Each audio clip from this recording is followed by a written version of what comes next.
السلام علیکم۔ آج بات کرتے ہیں دوسروں کی تعریف کرنے کی۔ جب آپ کسی کی حوصلہ افزائی کرتے ہیں اس بنا پر کہ وہ اچھا کام کرتا ہے تو آپ اس کی تعریف کرتے ہیں تو وہ خوش ہوتا ہے، اور جیسے آپ یوں سمجھ لیں کہ جیسے سونے پہ سہاگا۔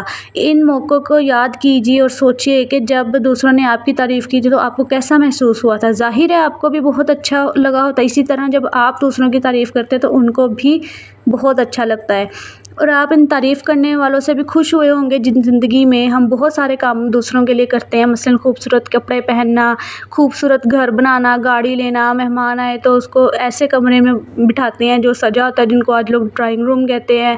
اسی طرح جب ہم دوستوں کو کھانے پر بلاتے ہیں تو ہم اپنے گھروں میں اپنی خواتین سے طرح طرح کے پکوان پکواتے ہیں، زیادہ اہتمام کرواتے ہیں، اور ہم خوشی سے نہیں سماتے جب ہماری کوئی لباس کی، گھر کی، گاڑی کی، کھانے کی، ہر طرح کی چیز کی جب کوئی تعریف کرتا ہے۔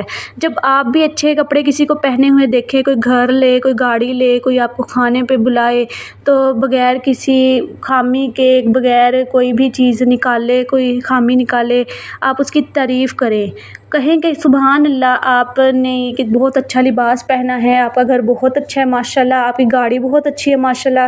ساتھ میں اس طرح کے الفاظ ضرور لگایا کریں تاکہ اگلے بندے کے دل میں آپ کے لیے عزت بھی بڑھے اور وہ آپ کے تعریف پہ خوش بھی ہو۔ ایک حدیث کی دلیل یہ ہے کہ خالد بنت خالد کہتی ہیں کہ نبی صلی اللہ علیہ وسلم کے پاس کپڑے لائے گئے جس میں خمیصہ بھی تھی۔ آپ صلی اللہ علیہ وسلم نے فرمایا کہ یہ کسے پہناؤں؟ لوگ خاموش رہے تو آپ صلی اللہ علیہ وسلم نے فرمایا کہ میرے پاس خالد کو بلاؤ۔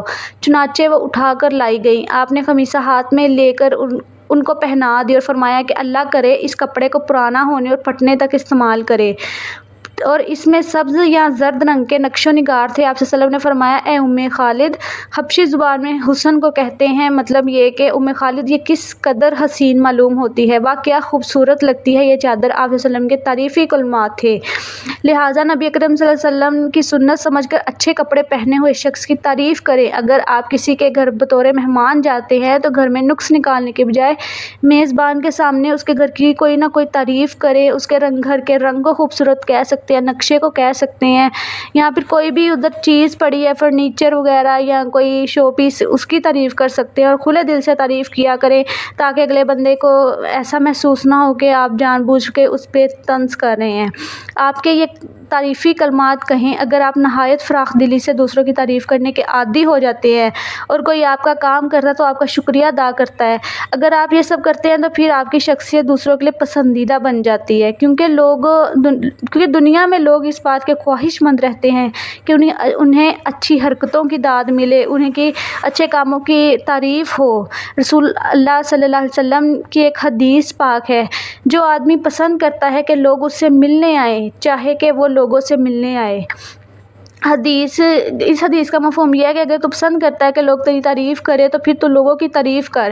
آپ صلی اللہ علیہ وسلم کا یہ خاصہ تھا کہ جب بھی آپ صلی اللہ علیہ وسلم کسی کی خوبی کی تعریف کرتے تھے نا تو دیکھتے تھے کوئی بھی چیز، کسی بھی چیز میں کوئی بھی انسان ہے اس میں کوئی چیز اچھی ہے تو آپ فوراً اس کی تعریف کر دیتے تھے۔ جیسے کہ سیدنا ابو بکر صدیق سچ بولتے تھے تو آپ نے ابو بکر کو صدیق کہہ کر پکارا۔ سیدنا خالد بن ولید جنگ میں مہارت رکھتے تھے تو آپ نے ان کو سیف اللہ کا لقب دیا۔ تعریفی کلمات ہیں نا یہ بھی۔ جب آپ صلی اللہ علیہ وسلم نے سیدنا عبیدہ بن جراح کو ایک امت کا امین بنایا تو آپ نے ساتھ یہ بھی تعریفی کلمات فرمائے تھے کہ ہر امت کا ایک امین ہوتا ہے اور اس امت کا امین ابو عبیدہ بن جراح ہے۔ سیدنا علی بہادر تھے تو آپ نے سیدنا علی کو حیدر قرار دیا، اور اسی طرح سیدنا عمر کی خوبیوں کو دیکھ کر آپ نے ان کو فاروق کا لقب دیا، موتیوں سے نوازا، اور سیدنا عثمان بن عفان سخاوت کرتے تھے تو آپ نے ان کی یہ خوبی دیکھ کر سیدنا عثمان بن عفان کو غنی کہہ کر بلایا، تعریف کی ان کے دل کھول کے اپنی ساتھیوں کی آپ صلی اللہ علیہ وسلم تعریف کیا کرتے تھے۔ ایک اور حدیث کی دلیل یہ ہے کہ رسول اللہ صلی اللہ علیہ وسلم نے فرمایا اے ابو المنذر، کیا تجھے معلوم ہے کہ تیرے نزدیک اللہ کی کتاب میں سب سے بڑی آیت کون سی ہے؟ میں نے عرض کیا اللہ اور اس کے رسول ہی زیادہ اچھے سے جانتے ہیں۔ آپ صلی اللہ علیہ وسلم نے فرمایا کہ تجھے معلوم ہے کہ تیرے نزدیک اللہ تعالیٰ کی کتاب میں سب سے عظیم آیت کون سی ہے؟ میں نے کہا کہ اللہ لا الہ الا هو الحی القیوم۔ آخر تک آپ صلی اللہ علیہ وسلم نے میرے سینے پر ہاتھ مارا اور فرمایا اے ابو المنذر، یہ علم تجھے مبارک ہو۔ آپ صلی اللہ علیہ وسلم نے سیدنا ابی بن کعب کو سوال کا صحیح جواب دینے پر اپنا ہاتھ حضرت ابی بن کعب کی چھاتی پر مارا اور تعریفی کلمات بھی کہے کہ تجھے تیرا علم مبارک ہو، کیونکہ یہ سیدنا ابی بن کعب سے روایت تھی یہ حدیث۔ غرض یہ کہ خود آپ کو اپنے گھر والے اور دوست احباب بھی اس بات کے منتظر اور متمنی رہتے ہیں کہ ان کی تعریف کی جائے، انہیں اچھے باتوں اور اچھے کاموں پر سراہا جائے۔ اس طرح آپ کی شخصیت دوسروں کے لیے اچھی بنتی جائے گی، لوگ آپ کو پسند کرتے جائیں گے، ان کی پسندیدہ شخصیت میں آپ بھی شامل ہوتے جائیں گے۔ بیوقوف تعریف سن کر پھولے نہیں سماتا، جبکہ عقل والے تعریف سن کر مزید سلجھ جاتے ہیں۔ اگر